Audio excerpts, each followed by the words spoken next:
Here we have problem Watershed 1, and it's a straightforward storage equation problem, but it's a little bit more complicated because of the units, which are English units. So because this is a watershed, let's first write down our storage equation up at the top here. We have the change in storage with time, right? That is equal to the inputs, which are precipitation in and evapotranspiration out, and we have stream flow out, and let's see, we are tasked with figuring out if there is any groundwater inflow or outflow. So I'm going to add here a single inflow of groundwater, and if the sign I get turns out to be negative, that will be interpreted as an outflow of groundwater. But here's my storage equation, and I provided this little table to try to keep track of everything we have. And you'll notice that the precipitation, evapotranspiration, and stream flow are all in English units. And so I am going to have to pick some common unit so that I can add and subtract terms, right? I have to have homogeneity of the equation, so I can't subtract and add apples and oranges, so to speak. And so what I'm going to do is use cubic feet per year. Oops, is that in the right place here? Let's just see. Hold on. I'm sorry about that. Yeah, I'm going to use cubic feet per year as the unit. Oops. Sorry, let's try this one more time. I'm going to use cubic feet per year, there we go, as the common unit. And to do that, I'm going to need to get everything in length, or rather in terms of length and feet, and time in year. So the area is in miles squared. I'm going to need to convert that into feet squared. So let's show you how to do that. Okay, so let's go slide down here a second. So for the, let's just write in general that since I know I can look up, or I gave you that there are 5,280 feet per mile, that means that if I square this, I end up with 5,280 squared feet squared per mile squared. And that's actually what I want to do, because I want to take that correction, or that conversion factor, and multiply it by my answer in, by my given area in miles squared. And when I do that, the miles squared will cancel and leave what I want, which is in feet squared. So what I have, let's go back up here and see what I've got. Okay, 2147.21.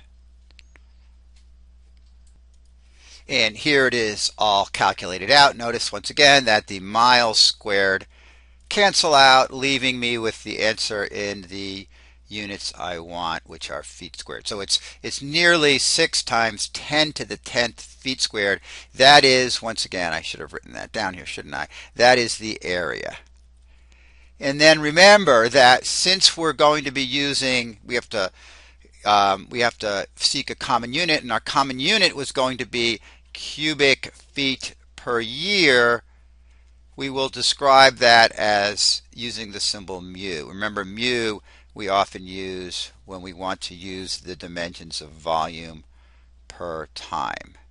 So we can say, therefore, that the mu, for example, from precipitation will equal the precipitation rate, which is given in length per time, times the area, and that will give us units of volume per time.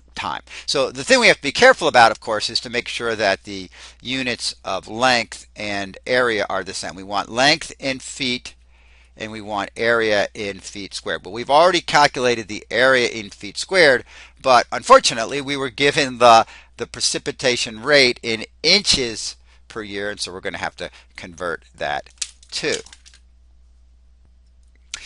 This should be pretty straightforward. If the precipitation is 39.0 inches per year, and we know that there are 12 inches in a foot, we simply divide by 12, and we end up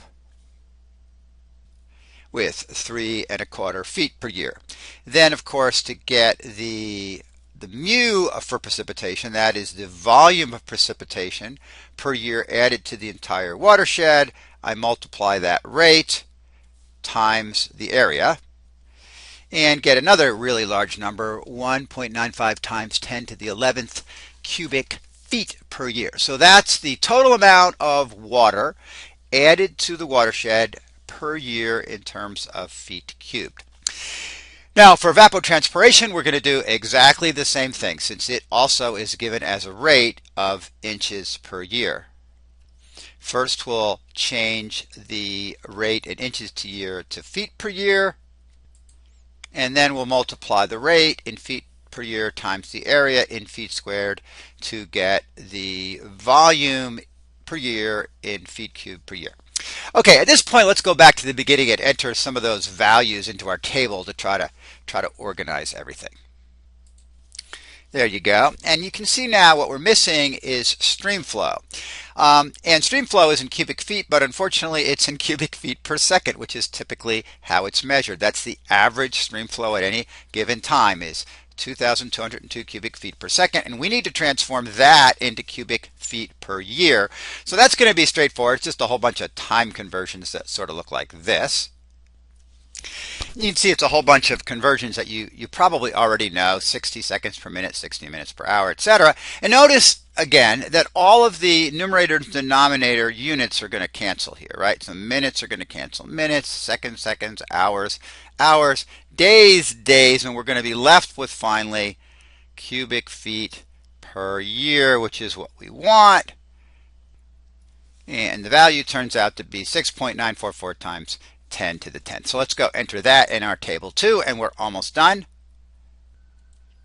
There you go. And so remember what we're going to do. We're going to plug all of these things into our equation. Actually, we're going to rearrange our equation. Let's do that first. We're going to rearrange our equation to solve for the one thing we don't know, which is groundwater flow, right? We know that we're actually given that this is 0. And there we have precipitation.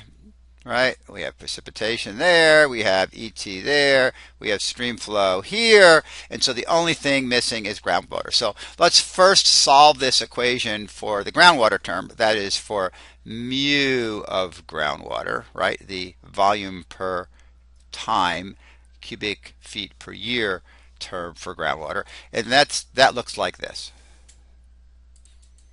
We have the mu per groundwater equal the change in storage. Again, that's going to be 0. I guess I should have just probably put a big X. Shouldn't have included it. But anyway, that's 0. Minus mu for precipitation plus mu for evapotranspiration plus mu for stream flow. And again, I have all three of those terms. And when I do the math, this is what I come up with. I come up with a value.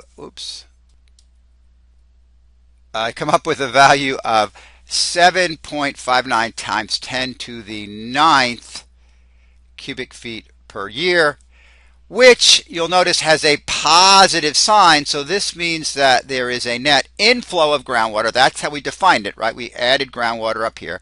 So there's a net inflow of groundwater to the tune of 7.59 billion cubic feet per year, and that's our final solution. More testing, testing, testing. Does it work?